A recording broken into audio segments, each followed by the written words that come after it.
ચાલો વિદ્યાર્થી મિત્રો, છેલ્લા વિડીયોમાં આપણે પ્રશ્ન નંબર 18 અને પ્રશ્ન નંબર 19 જોયા, જેની અંદર મારાથી પ્રશ્ન નંબર 18માં ભૂલ થઈ હતી એ મેં વિડીયોના ડિસ્ક્રિપ્શનમાં લખી દીધું છે, બરાબર? તમે ત્યાંથી એ જોઈ લેજો. આ વિડીયોમાં આપણે પ્રશ્ન નંબર 20 જોઈએ. પ્રશ્ન નંબર 20માં શું કીધું છે?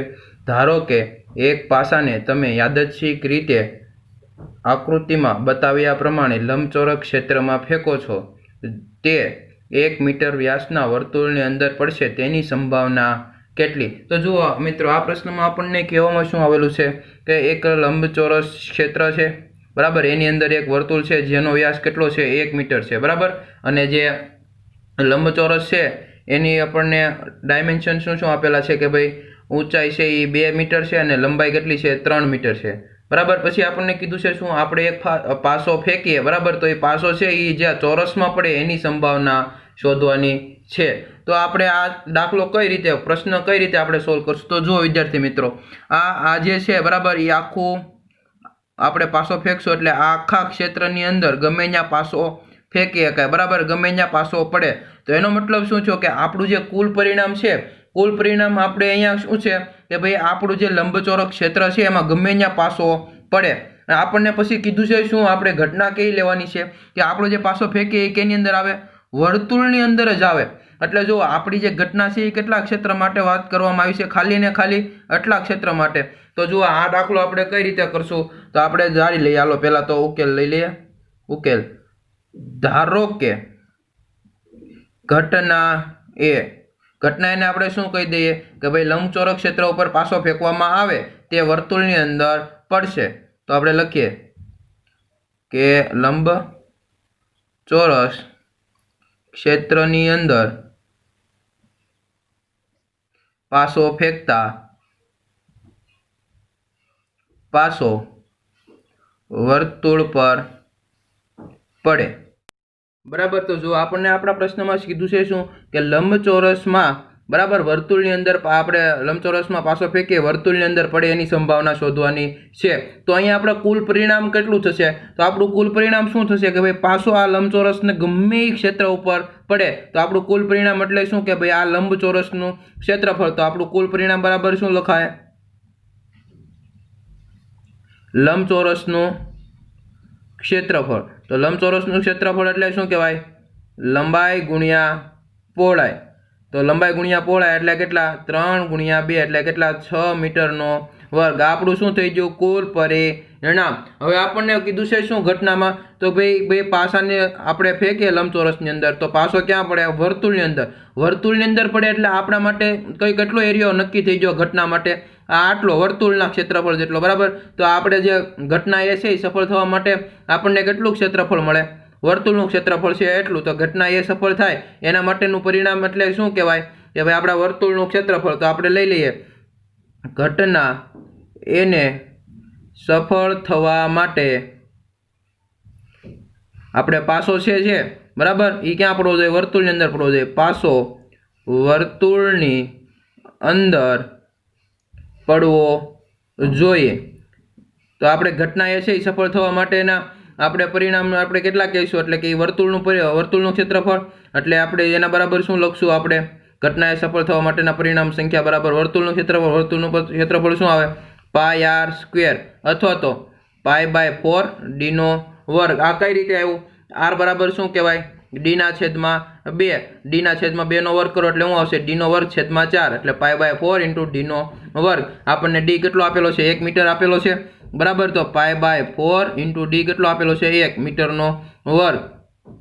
તો π/4 એટલે આપણને શું મળ્યું? વર્તુળનું ક્ષેત્રફળ, બરાબર? તો જો આપણે ઘટના જે એ છે, આપણે જે ઘટના એ છે એની માટે સફળ થાય એની સંભાવના આપણે શોધવી તો એના બરાબર શું લખાય? વર્તુળનું ક્ષેત્રફળ છેદમાં લંબચોરસનું ક્ષેત્રફળ, બરાબર? આ એની જેવું થયું કે ભાઈ ઘટના એ સફળ થવા માટેના પરિણામની સંખ્યા. ઘટના એ સફળ ક્યારે થાય? કે જ્યારે પાસો વર્તુળ ઉપર પડે. વર્તુળ ઉપર પડે એટલે એનો મતલબ શું કે વર્તુળના ક્ષેત્રફળમાં ક્યાંય પણ પડે એટલે આપણી ઘટના એ સફળ થઈ કહેવાય. અને આપણું કુલ પરિણામ શું કે ભાઈ આપણે લંબચોરસમાં ગમે ત્યાં પાસો પડે, બરાબર? તો એમાં છેદમાં શું આવશે? લંબચોરસનું ક્ષેત્રફળ. તો જો વર્તુળનું ક્ષેત્રફળ શું આવશે?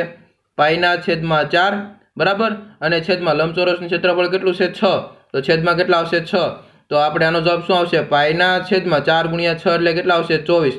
તો આપણે ઘટના જે એ છે બરાબર એને સફળ થવા માટેની સંભાવના કેટલી કહેવાય? પાઈના છેદમાં 24. ખબર પડી વિદ્યાર્થી મિત્રો?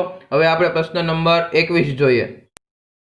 તો જુઓ મિત્રો, પ્રશ્ન નંબર 21 માં આપણને શું કીધું છે કે એક જથ્થો 144 બોલપેન ધરાવે છે, તેમાંથી 20 ખામીયુક્ત અને બાકીની સારી છે.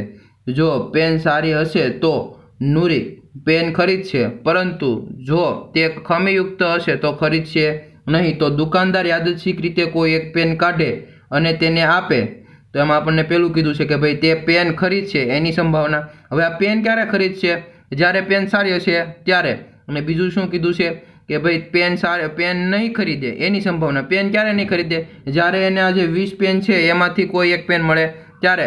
તો જો આ વિદ્યાર્થી મિત્રો, આમાં આપણે ખાલી સમજૂતી મેળવી લઈએ. દાખલો તમારે જાતે લખવાનો છે.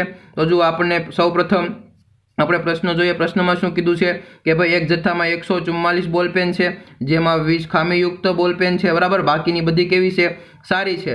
હવે નૂરી પેન ક્યારે ખરીદશે? જ્યારે સારી નીકળશે, અને ખામીયુક્ત હશે તો ખરીદશે નહીં બરાબર. હવે દુકાનદાર યાદચ્છિક રીતે પેન આપે તો આપણને પેલું શું કીધું છે કે ભાઈ આપણે નૂરી છે એ પેન ખરીદે એની માટેની સંભાવના શોધવાની છે. તો નૂરી ક્યારે પેન ખરીદશે?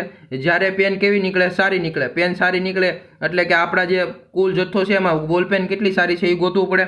તો આપણે જોઈએ કે 144 ટોટલ પેન છે, માઇનસ ખામીયુક્ત પેન કેટલી છે? 20. તો માઇનસ 20 કરીએ એટલે કેટલા આવશે? 124. તો 124 શું છે? સારી પેન છે. તો આ 124 પેનમાંથી કોઈ પણ એક પેન દુકાનદાર નૂરીને આપશે તો નૂરી શું કરી લે? ખરીદી લે બરાબર. તો એની માટેની સંભાવના આપણે ગોતવી તો કે આપણે પહેલાં ધારી લઈએ. ધારો કે નૂરી પેન ખરીદે બરાબર. તો ઘટના એ સફળ થવા માટેના પરિણામોની સંખ્યા કેટલી? તો કે પેન સારી જેટલી હોય એટલી ઘટના એ સફળ થાય. તો કેટલી પેનો સારી છે? 124. તો આપણે ઘટના એ જે છે એ સફળ થવા માટેના પરિણામોની સંખ્યા કેટલી આવશે? 124 છેદમાં કુલ પરિણામ. તો આપણે પાસે ટોટલ પેન કેટલી છે? 144. તો 144 માંથી કોઈ પણ એક પેન આપીએ કે બરાબર. તો આપણું કુલ પરિણામ શું આવશે? 144. એવી જ રીતે આપણે બીજું જોઈએ. બીજામાં શું કીધું છે કે પેન ખરીદે નહીં. એટલે કે શું કે ભાઈ દુકાનદારે આપવામાં આવેલી પેન કેવી હોય? ખરાબ હોય. ખરાબ પેન કેટલી છે? 20. તો આપણે ઘટના બી જે છે એને સફળ થવા માટેના પરિણામો કેટલા છે? 20 છેદમાં ટોટલ પરિણામ કેટલા છે? 144. ખબર પડી વિદ્યાર્થી મિત્રો? જો તમને કોઈ પણ પ્રકારનો ડાઉટ હોય અથવા તો કોઈ પણ અન્ય પ્રકારની તમને મૂંઝવણ હોય તો તમે મને નીચે કોમેન્ટમાં જણાવી શકો છો, જેનું આપણે સોલ્યુશન લાવશું. તથા જો તમે અમારા 10મા ધોરણના WhatsApp ગ્રુપમાં જોડાવા માંગતા હો તો તમે નીચે આપેલી લિંકમાં તમે ક્લિક કરો અને તમે અમારા ગ્રુપમાં જોડાઈ જશો, જેમાં તમને નવા વિડીયો અમારા કોઈ આવશે 10મા ધોરણના તો તમને લિંક મળી જશે. ખબર પડી વિદ્યાર્થી મિત્રો? જો તમને અમારા વિડીયો ગમતા હોય તો લાઇક કરો, શેર કરો અને સબસ્ક્રાઇબ કરો અમારી ચેનલને.